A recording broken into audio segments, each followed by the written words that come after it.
Ղազարով Սաղայան, վաճառականի խիղճը, լինում է չի լինում մի գյուղացի, այս գյուղացին մի օր վերցնում է իր մին ու ճար որդուն և տանում քաղաք մի վաճառականի մի սոфտ քարի մոտ աշակերտ տալու,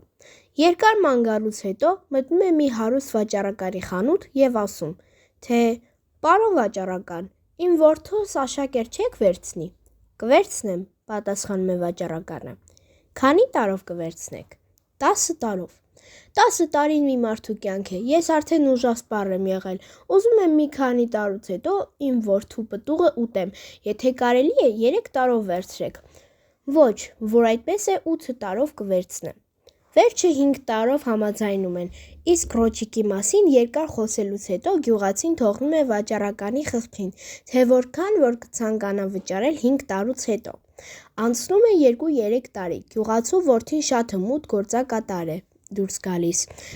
այնպես, որ բոլոր հարևանները շատ նախանձում են, որ այդ վաճառականն այսպիսի ճարպիկ գործակատար ունի,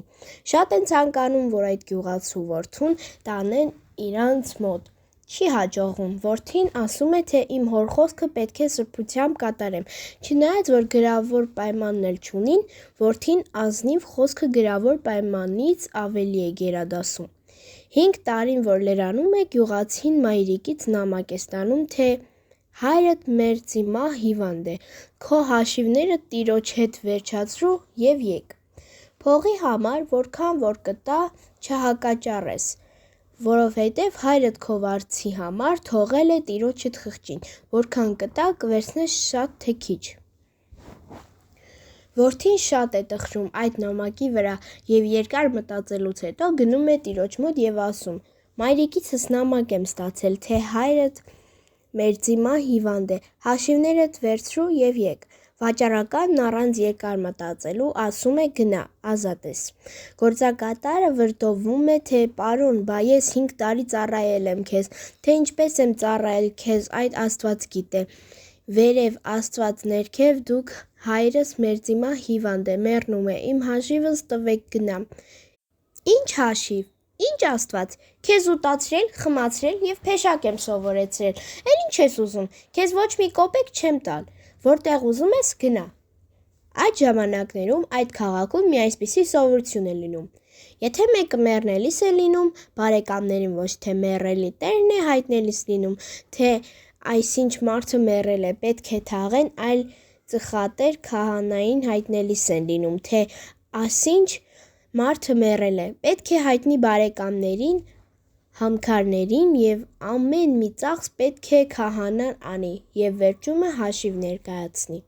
գյուղացու որդին տեսնում է, որ իր տերը խիղճ չունի և իր խոսքի տերը չէ, մտածում է, թե երբ որ մի մարդ խիղճ չունի, նա մեռածի հաշվում է և ինքը կարող է գնալ քահանային հայտնել, թե տերը մեռած է, մյուս առավոտը գործակատարը վաղ գնում է եկեղեցի, առավոտյան ժամերգությունը վերջանալուց հետո դիմում է քահանային, թե տերս վախճանվել է, պետք է բարեկամներին, համքարներին հայտնեք և թաղման ծախսերի պատրաստությունները տեսնեք, քահանան հայտնում է վաճառականի բոլոր բարեկամներին և համքարներին,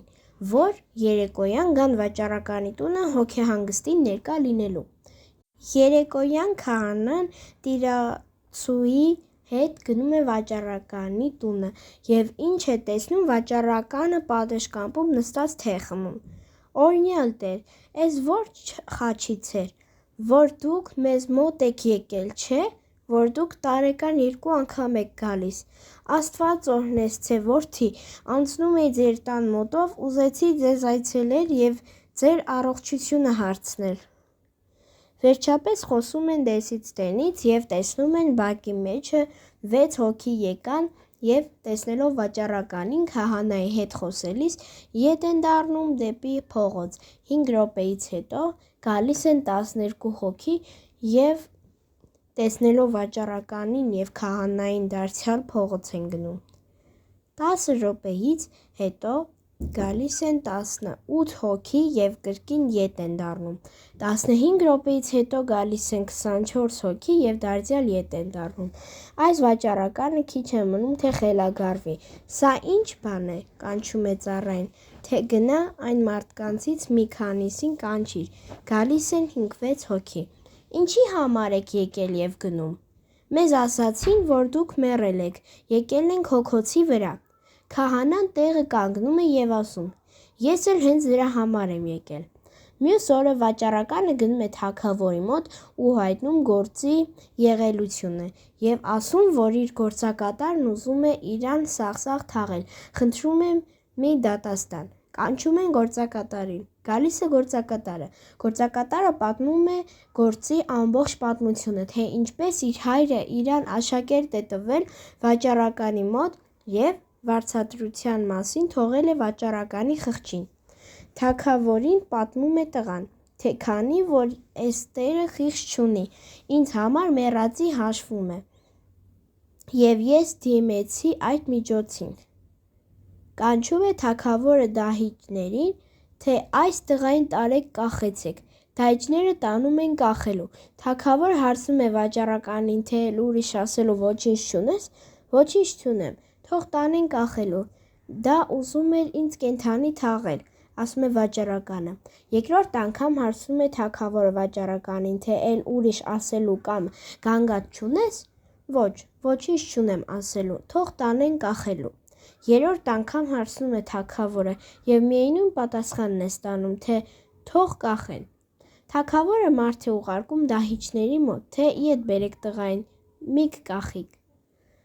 թագավորը հրամայում է դահիճներին, թե վաճառականին տարեք կախելու, դահիճները տանում են վաճառականին կախելու, թագավորը հարցնում է տղային, թե էլ ուրիշ ասելու կամ գանգատ չունես տիրոջդ վրա, տղան ձայն չի հանում, երկրորդ անգամ ասում է տղային, բայց դարձյալ պատասխան չկա, երրորդ անգամ հարցնում է տղային, թե պատասխան տուր, խո էլ ոչինչ չունես ասելու, տղան լացակումած ասում է,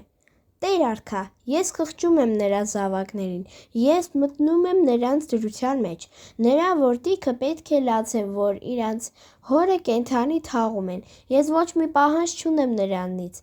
և հրաժարվում եմ մի որևէ վարձատրությունից,